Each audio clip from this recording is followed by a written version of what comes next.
When Derek discovers his wife Vanessa's 2-year affair, his world shatters. A meticulous planner, he gathers undeniable proof and orchestrates a dramatic public confrontation during a dinner party, exposing her betrayal to their closest friends. But as Vanessa pleads for forgiveness, Derek's resolve hardens, and he sets a path for divorce, determined to rebuild his life. Just as Derek begins to heal, tragedy strikes. Vanessa dies in a sudden accident, leaving behind a letter filled with heartfelt confessions and regret. Her final words unravel everything Derek thought he knew about their relationship, forcing him to confront not only her betrayal but also the love and pain they shared. Torn between closure and the weight of unresolved emotions, Derek embarks on a harrowing journey of loss, forgiveness, and self-discovery in the wake of a love gone tragically wrong. The sound of raindrops pelting against the kitchen window was oddly comforting as I stood there, staring at Vanessa's phone. I'd seen it 100 times before, always in her hands, buzzing with notifications from colleagues and friends. But today, it was different. Today, it felt like a Pandora's box. Vanessa had dashed out for a business trip earlier that morning, her usual whirlwind of movement punctuated by a quick kiss on my cheek and a rushed, "Love you, Derek." But her words felt hollow. Lately, everything felt hollow. I'd brushed it off as stress or midlife malaise. She worked long hours as a senior account executive at her firm, and I, buried in code and deadlines, often chalked up her distant behavior to exhaustion. Still, something had been gnawing at me for months. Small, inconsequential things that I dismissed at first, her laughter trailing off when I walked into the room during a phone call, her reluctance to share details about work trips, the way she'd suddenly started dressing sharper for meetings. I'd convinced myself it was paranoia. Now, as the phone buzzed insistently on the counter, I felt a cold weight settle in my chest. The screen lit up with a notification, "Travis from marketing." The preview read, "Counting down the minutes until I see you again." My stomach dropped. I hesitated, caught between respecting her privacy and quelling the storm of doubt raging inside me. My hands trembled as I picked up the phone and swiped it open. Vanessa had trusted me enough to share her passcode years ago, and it hadn't changed. The messages were a wrecking ball to my carefully constructed world. Travis wasn't just a colleague. Their exchanges ranged from playful banter to explicit confessions of love. Words like, "miss you," and "our weekend," glared back at me. Some messages were timestamped during moments I thought she was on conference calls or out running errands. I scrolled further. Photos from hotel rooms, a selfie of her in lingerie I'd never seen, and plans for their next rendezvous. My heart pounded as the betrayal unfolded in vivid detail. The last message, sent just before she left this morning, read, "The wait is over, babe. This weekend is ours." I put the phone down, my hands clammy. The air around me felt suffocating. Every fiber of my being screamed for me to call her, confront her, demand answers. But I knew it wouldn't be that simple. If there was one thing I'd learned from my years in software engineering, it was that rushing into a problem without understanding its complexity always led to disaster. I needed clarity. Proof. A plan. I spent the rest of the morning in a fog, pacing the house, replaying every interaction we'd had over the past 2 years. I couldn't help but remember how Vanessa had once been my rock, my partner in everything. We met at a mutual friend's wedding. She was the maid of honor, dazzling and confident, her laughter infectious. I was smitten from the start. 15 years later, the woman who promised to love me, through thick and thin, had become a stranger, someone capable of deception so vast it left me reeling. I wanted to believe there was a logical explanation, a reason that could make it all less damning. But deep down, I knew there wasn't. By mid-afternoon, I resolved to investigate further. I logged onto our shared bank account, scanning for anything unusual. It didn't take long to find charges that didn't add up: hotel stays, lavish dinners, and boutique shopping sprees in cities Vanessa's work trips hadn't mentioned. The final blow came when I found an expense for a gold bracelet engraved with the words, forever yours, T. My hands clenched into fists as I stared at the transaction.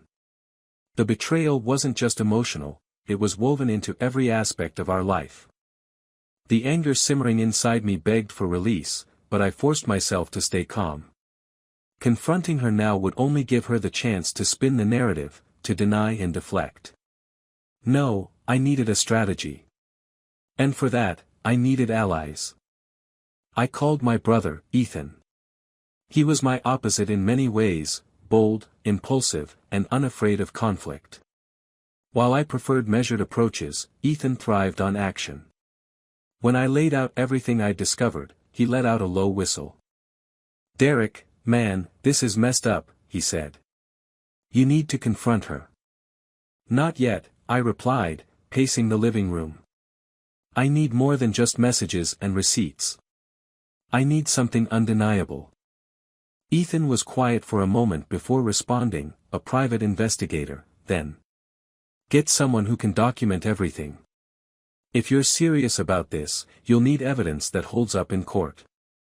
It wasn't what I wanted to hear, but he was right. I couldn't take half measures. If Vanessa had betrayed me on this level, I needed to protect myself legally and emotionally. The thought of airing our private lives to a stranger made my skin crawl, but the alternative was worse. I hung up with Ethan and searched for local investigators online.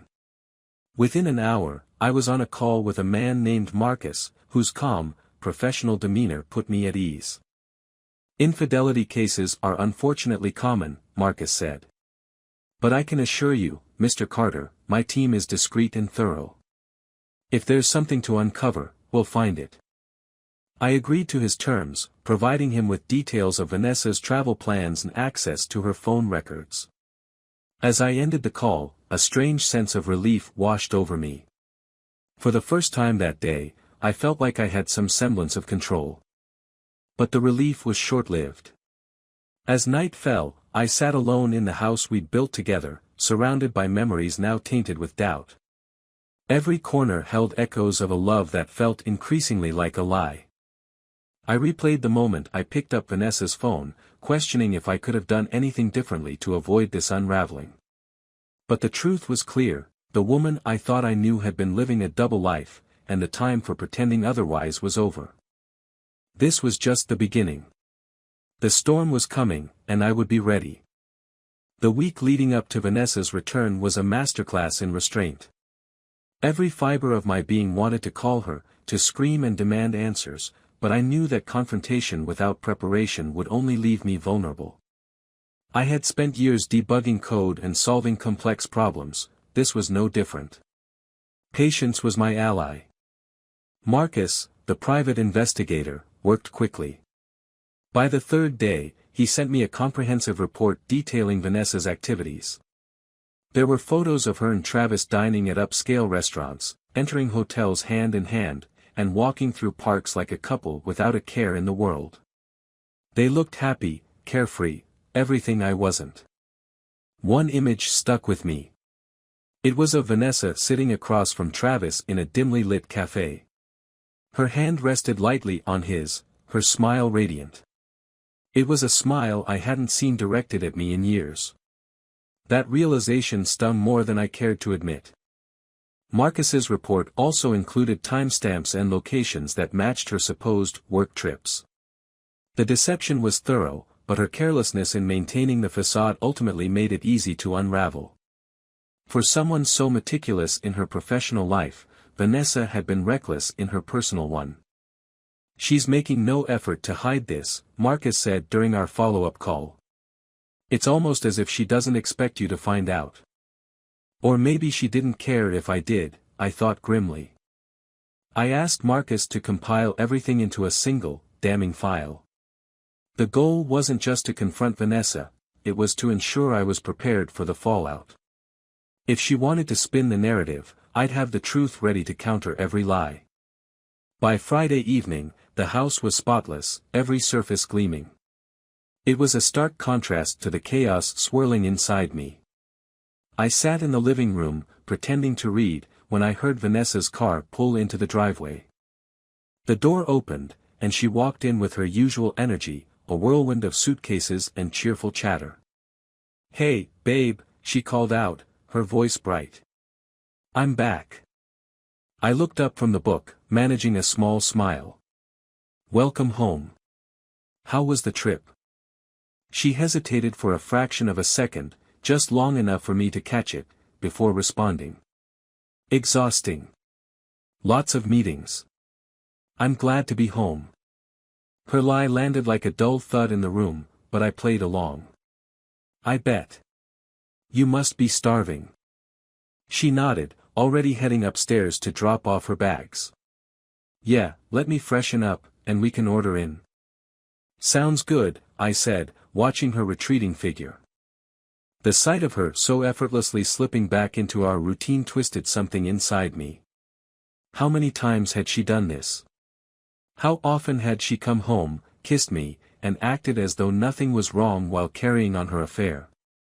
Over dinner, I let her lead the conversation. She spoke about work, the places she'd visited, and a client presentation that she claimed had gone exceptionally well. Her words were smooth, confident, rehearsed. I nodded at all the right moments, offering responses that would seem natural. But my mind was elsewhere. The images Marcus had sent me were burned into my brain, and every word she said felt like an insult to my intelligence. After dinner, as we cleaned up, she reached for my hand. "I missed you," she said softly, her eyes searching mine. I forced myself to smile. "Missed you too." It was a lie, but not for the reasons she thought. The truth was, I didn't miss her, not the version of Vanessa I now knew existed. I missed the woman I thought she was, the partner I believed I had. That woman was gone. As the days went by, I continued to bide my time. I needed the right moment to confront her, a situation where she couldn't manipulate the narrative. That moment came sooner than expected. The following Wednesday, Vanessa received a call from Travis. She stepped into the backyard to take it, assuming I wouldn't notice. But I did. Through the kitchen window, I saw her pacing, her tone low but animated. Her free hand gestured as she spoke, and although I couldn't hear the words, her body language said enough. After she hung up, she walked back inside, her expression carefully neutral. "Just a work thing," she said casually. One of the clients had questions about their account. I didn't respond, just nodded and returned to the task of chopping vegetables for dinner. Inside, though, the anger bubbled. Her audacity was astounding. That night, as she slept soundly beside me, I stared at the ceiling, formulating my plan. The confrontation would happen that weekend, during a dinner party we were hosting for a few close friends. It was a bold move, but I wanted witnesses. If Vanessa was willing to lie to my face, I wanted others to see her unravel when the truth was laid bare. By the time Saturday rolled around, everything was in place. The house was filled with the sound of laughter and clinking glasses as our friends mingled, unaware of the storm brewing beneath the surface. I played the gracious host, topping off drinks and ensuring everyone had a good time. Vanessa was in her element, charming and vivacious. She moved through the room with ease, her laughter ringing out like music. Watching her, I felt a pang of sorrow for what could have been. As dinner wound down, I tapped my glass to get everyone's attention. "I just want to thank you all for coming," I began, my voice steady. "Tonight is special, not just because we're together, but because I have something important to share." Vanessa's smile faltered slightly as she glanced at me, confusion flickering across her face. "I've always believed in honesty," I continued, my gaze locking onto hers. "And I think it's time for some truths to come to light." The room fell silent. Vanessa's eyes widened as I reached for the folder sitting on the table beside me. I could feel the tension thickening, the weight of what was about to happen pressing down on everyone. "What are you doing, Derek?" she asked, her voice tinged with nervous laughter. I ignored her question, opening the folder and pulling out a stack of photos. One by one, I placed them on the table, each image a blow to the carefully constructed illusion of our marriage. Vanessa's face drained of color. She looked around the room, her expression a mix of shock and desperation. This isn't what it looks like," she stammered. "Oh, it's exactly what it looks like," I said, my voice cold. 2 years, Vanessa. 2 years of lies. Do you have any idea what that does to a person?" Our friends sat frozen, their eyes darting between us, unsure of what to do. Vanessa tried to grab the photos, but I stopped her. "Don't," I said sharply. "Let everyone see who you really are." The confrontation was everything I'd imagined and more. Vanessa's excuses crumbled under the weight of the evidence, and for the first time, I saw her for who she truly was, a liar, a betrayer, and a coward. By the end of the night, the truth was out, and the life we'd built together lay in ruins. But for the first time in weeks, I felt a strange sense of peace. The mask was off, and there was no turning back. The silence in the house was deafening after the dinner party. Vanessa had retreated to our bedroom, while I stayed downstairs, nursing a whiskey and staring blankly at the wall.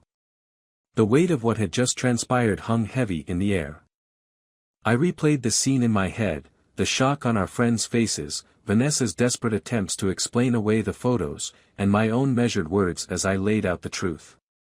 It had been brutal, but necessary. I couldn't allow her to spin her web of lies any longer. Around midnight, I heard her footsteps on the stairs. She appeared in the doorway, her face pale and tear-streaked. "We need to talk," she said, her voice trembling. I gestured to the chair across from me. "Go ahead." She sat down, her hands twisting nervously in her lap. "Derek, I'm sorry," she began. "I don't even know where to start." "How about the beginning?" I said coldly. "When did it start, Vanessa? How long have you been lying to me?" She flinched at the sharpness of my tone but didn't shy away. "It started about 2 years ago," she admitted. "I didn't mean for it to happen. Travis and I were working late on a project, and one thing led to another." I laughed bitterly. "One thing led to another. That's the excuse, huh? You expect me to believe this was some kind of accident?"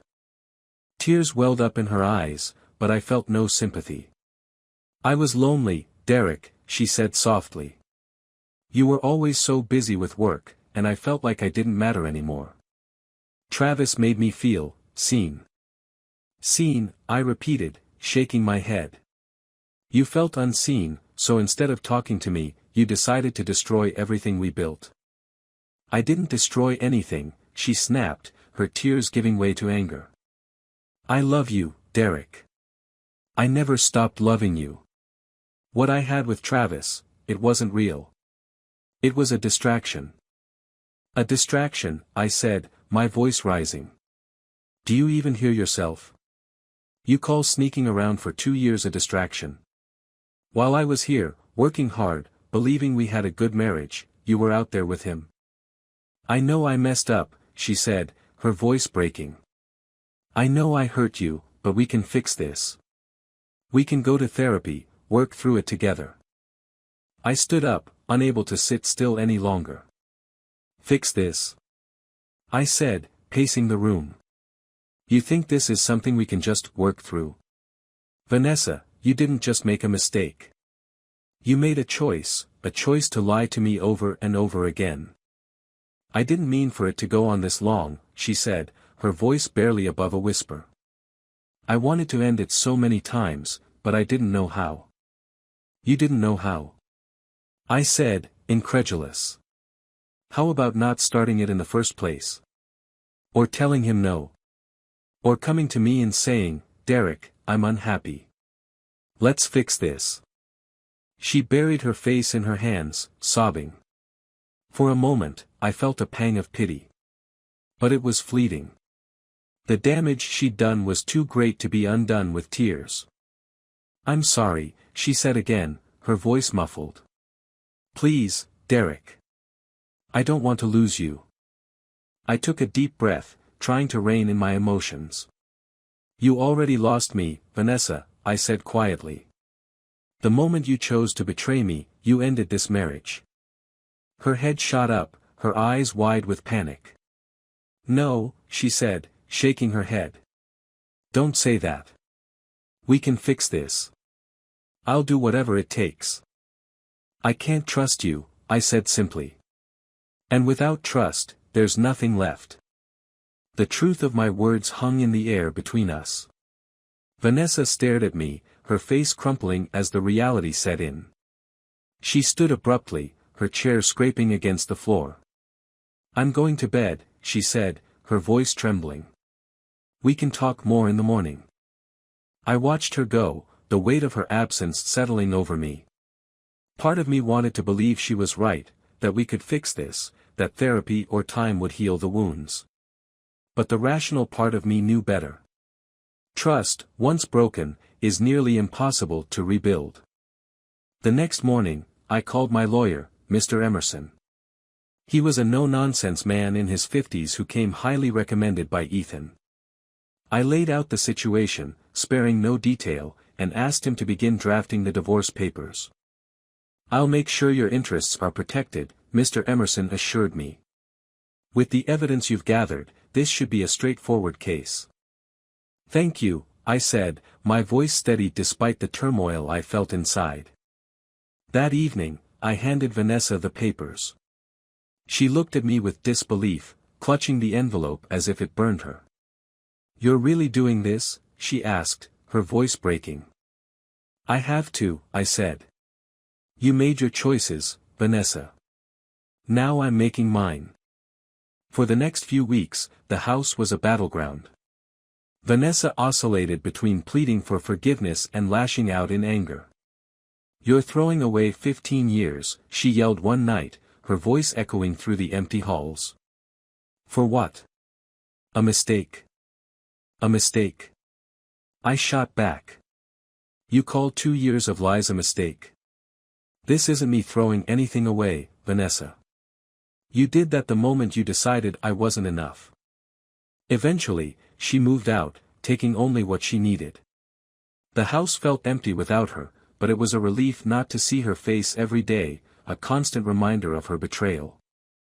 As the divorce proceedings dragged on, I threw myself into work, using the long hours as a distraction. Friends reached out, offering support, but I found it hard to accept. This was my pain to bear, my life to rebuild. One day, weeks after Vanessa left, I received an unexpected email from Travis. The subject line read, an apology. Against my better judgment, I opened it. Derek. I know I'm the last person you want to hear from, but I felt compelled to reach out. What I did was unforgivable, and I won't try to make excuses. I didn't mean to hurt you, but I know my actions caused you immense pain. I'm sorry. I stared at the screen, a bitter laugh escaping my lips. His apology felt hollow, too little too late. I deleted the email without responding. As the days turned into weeks, and the weeks into months, I began to find my footing again.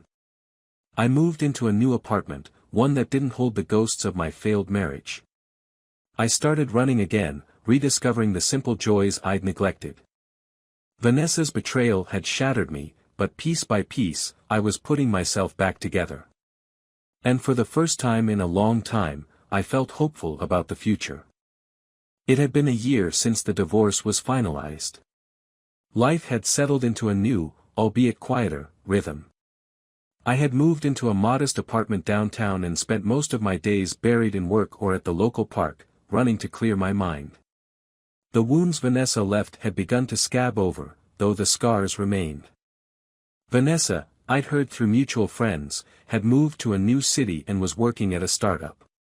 Travis was no longer in the picture, a fact that brought me little satisfaction. She had sent a letter shortly after the papers were signed, a long, rambling apology that I couldn't bring myself to read in full. The pain was too fresh, the words too hollow. I had burned it without reply. I wasn't bitter anymore, just tired.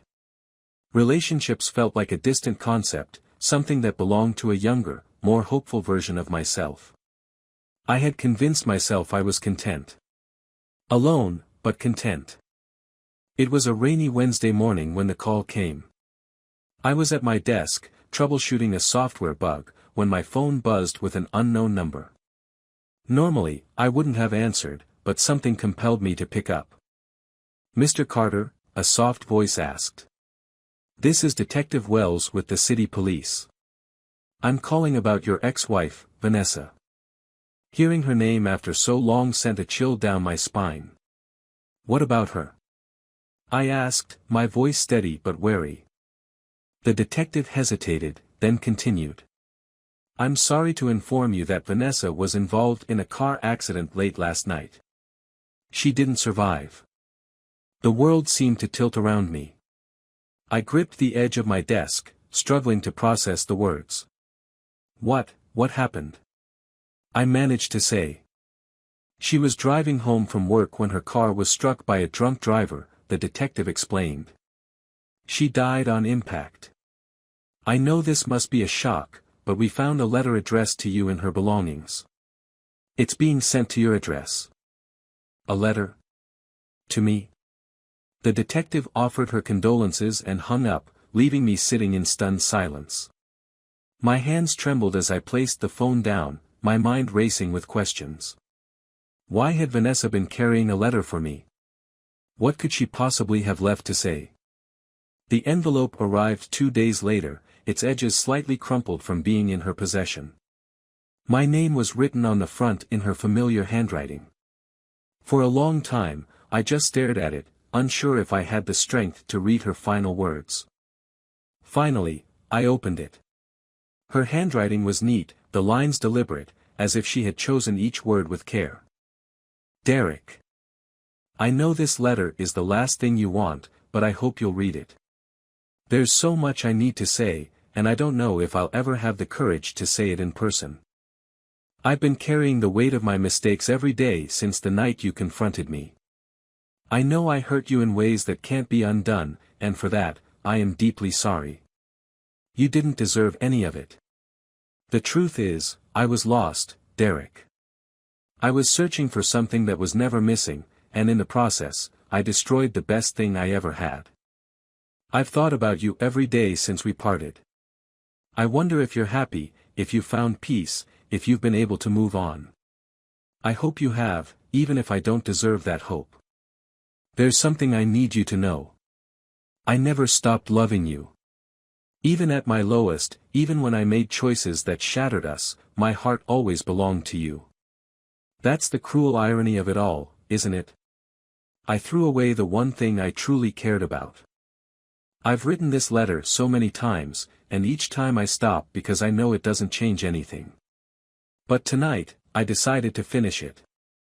Maybe you'll never read it, but I needed to tell you. I needed you to know that you mattered more to me than I ever let on. I'm sorry I failed you, Derek. I'm sorry I failed us. Take care of yourself. Be happy. Please. Vanessa. By the time I finished reading, tears blurred my vision. I hadn't cried for Vanessa since the divorce, but now the floodgates opened. I thought I had buried all my feelings for her, but her words unearthed them with brutal precision. Her apology didn't absolve her, but it showed a side of her I hadn't seen in years, a side that was vulnerable, sincere, and deeply human. For the first time, I wondered if I had been too quick to dismiss her attempts at reconciliation, too guarded to see her pain through my own.